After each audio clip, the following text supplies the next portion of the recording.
Islands का नाम सुनते ही दिमाग में क्या आता है? शायद छोटे छोटे द्वीप, है ना, चारों तरफ पानी से घिरे हुए। लेकिन ये तो कहानी का सिर्फ एक छोटा सा हिस्सा है।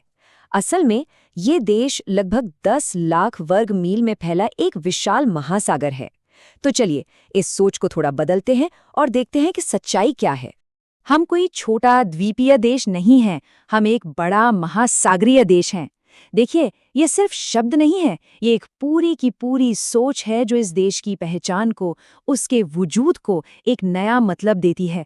ये बताता है कि यहाँ सब कुछ महासागर से जुड़ा है, उनकी संस्कृति, उनकी अर्थव्यवस्था और हाँ, उनका भविष्य भी। मार्शल आइलैंड्स के लोगों के पास एक बहुत ही खूबसूरत विजन है जिसे वो कहते हैं रिमान लॉक। इसका मतलब है भविष्य की ओर देखना। और इसी सोच के साथ उन्होंने नेशनल ज्योग्राफिक प्रिस्टीन सीज अभियान को अपने समुद्री खजाने की खोज और उसकी सुरक्षा में मदद के लिए बुलाया। लक्ष्य एक ही था, आने वाली पीढ़ियों के लिए इस विरासत को बचाकर रखना। तो चलिए इस कमाल के सफर पर निकलते हैं। पहली मंजिल वो उत्तरी एटोल्स, जो दुनिया के सबसे दूर, सबसे अनछुए द्वीपों में से हैं। ये वैज्ञानिकों के लिए एक अनसुलझी पहेली की तरह थे। जरा सोचिए बिकार के बारे में। एक ऐसी जगह जो दुनिया से इतनी दूर है कि बिल्कुल किसी सपने जैसी लगती है। एक सच्चा नखलिस्तान। यहाँ प्रकृति का हर एक हिस्सा एक दूसरे के साथ मिलकर एक अद्भुत संगीत की तरह काम करता है। लैगून से बहता पानी नदियां बना देता है, पिसोनिया के जादुई जंगल अपनी मिट्टी खुद बनाते हैं और समुद्री जीवन इस कमाल के संतुलन को पूरा करता है। ये आंकड़ा आपको सच में चौंका देगा। सोचिए जरा, पैदा होने वाली 1000 समुद्री कछुओं में से सिर्फ एक ही अपनी पूरी जिंदगी जी पाता है। ये दिल दहला देने वाला सच हमें याद दिलाता है कि बिकार जैसी सुरक्षित और शांत जगहें इन शानदार जीवों के वजूद के लिए कितनी ज्यादा जरूरी हैं। और जब वैज्ञानिकों ने पानी के नीचे झांका तो उनके मुंह से बस एक ही शब्द निकला, हे भगवान।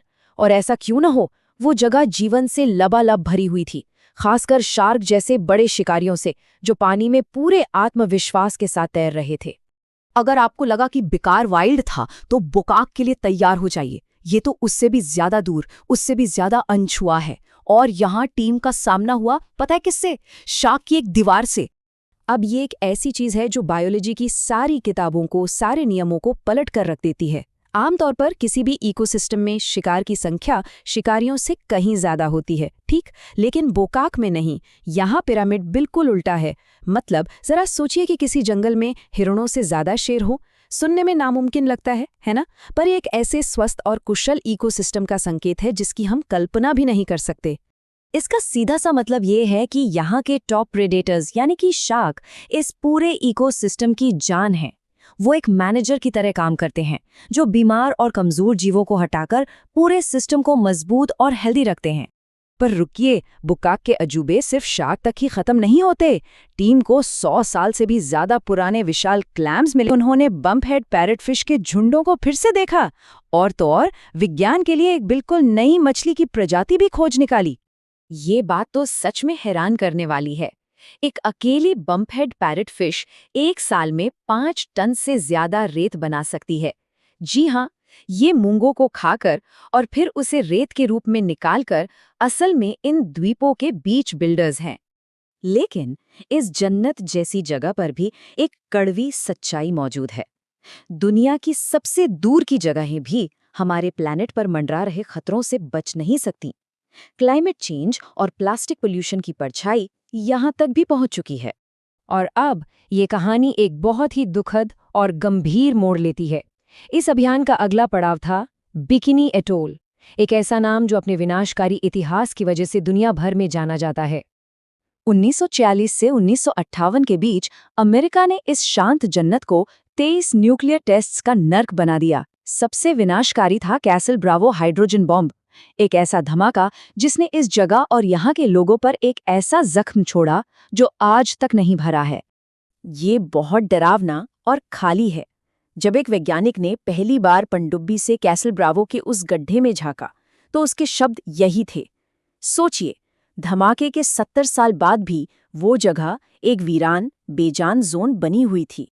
लेकिन उस गड्ढे की तबाही से जरा सा दूर एक चमत्कार हो रहा था, प्रकृति की वापसी का चमत्कार। मूंगे फिर से उग रहे हैं, मछलियां लौट आई हैं और हाँ, शार्क भी एक बार फिर से इन रीफ्स पर गश्त कर रही हैं। ये एक बहुत बड़ी सीख है कि अगर हम प्रकृति को बस एक मौका दें तो जिंदगी अपना रास्ता ढूंढ ही लेती है। तो चलिए अब इस पूरी कहानी को उसके असल मकसद से जोड़ते हैं।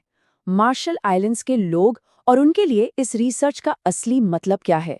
वो लोग इसे विज्ञान कहते हैं, मैं इसे अपनी पहचान कहता हूँ। ये शब्द इस टीम के एक मार्शल आइलैंड के सदस्य के हैं और ये सब कुछ बयां कर देते हैं। उनके लिए ये समंदर, ये रीफ्स, ये सिर्फ डेटा या रिसर्च नहीं है, ये उनकी पहचान है, उनकी आत्मा का हिस्सा है। और यहीं आकर सारी कड़ियां जुड़ जाती हैं रीमान लोग के उस विजन से। बुकाक और बिकार जैसे इन इलाकों को बचाना सिर्फ प्रकृति को बचाना नहीं है, ये तो पुनर्पूर्ति के इंजन हैं। ये इंजन मछली पकड़ने के उद्योग को चलाते हैं, खाने की सुरक्षा देते हैं और सबसे बढ़कर मार्शल आइलैंड्स के लोगों की संस्कृति और पहचान को जिंदा रखते हैं। तो ये सब हमें एक बहुत जरूरी सवाल पर लाकर खड़ा कर देता है। दुनिया की इन आखिरी बची हुई अनमोल जगहों की खूबसूरती और उनके गहरे मतलब को जानने के बाद हम सब मिलकर इन्हें बचाने के लिए क्या कर रहे हैं? क्योंकि इनका भविष्य हमारे आज के फैसलों पर ही निर्भर करता है।